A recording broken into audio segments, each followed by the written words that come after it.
My first year as a beekeeper, Season 1.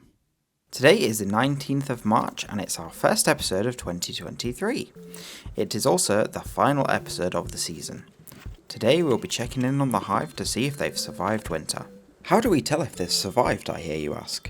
Surely we can just open up the box and see there are bees and that's our answer, right? Well, almost, but there's a bit more to it than that.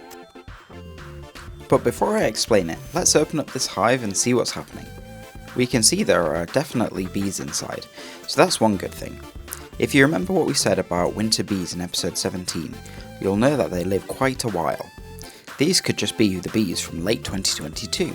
There is a link in the description if you want to go back and learn about the differences between winter and summer bees.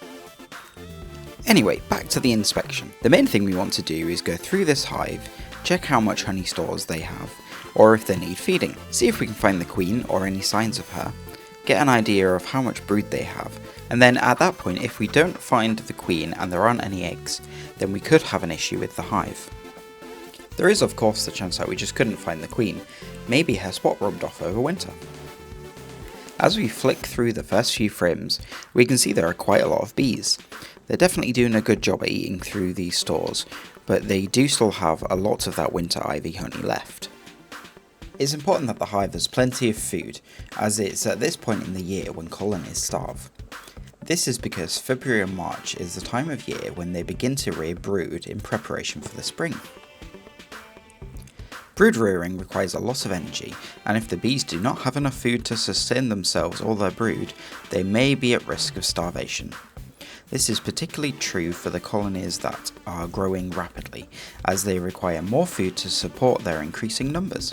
If the weather is also poor, the bees may be unable to leave the hive to forage and bring in new stores. As a result, beekeepers must be vigilant during these times to ensure that their hives have enough food to support their bees' needs. If they don't have enough food, now would be a good time to start feeding them. As I go through this box, I'm going to start cleaning up as well. I'm going to do my best at removing the excess propolis, which makes it incredibly difficult to pull these frames out. Alongside this, I'll be moving some of the empty frames from the top box and moving them down into the main brood chamber. This is because I'm going to attempt to swap them over to a single brood configuration this year. So at the end I'll be adding a queen excluder above the bottom brood box. There we go, that's our Queen Bertha. At least we know she made it safely through winter. And to keep her that way, we're going to put her in a queen clip and pop her to one side. This frame that she is on is full of eggs. Looks like she's been doing a really good job.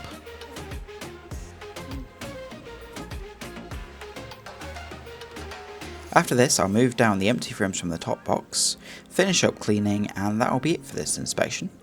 We're in a good position for this year, lots of eggs, the queen's safe, and lots of food. I'm excited to see how they'll get on in the coming months and throughout the year. Fingers crossed for lots of honey. The plan for this year is to expand our beekeeping operation to 5 hives by the end of the year.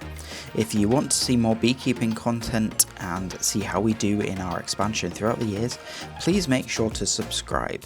If you've liked this video, please hit that like button. Thanks for sticking with me throughout the year, and I hope to see you soon.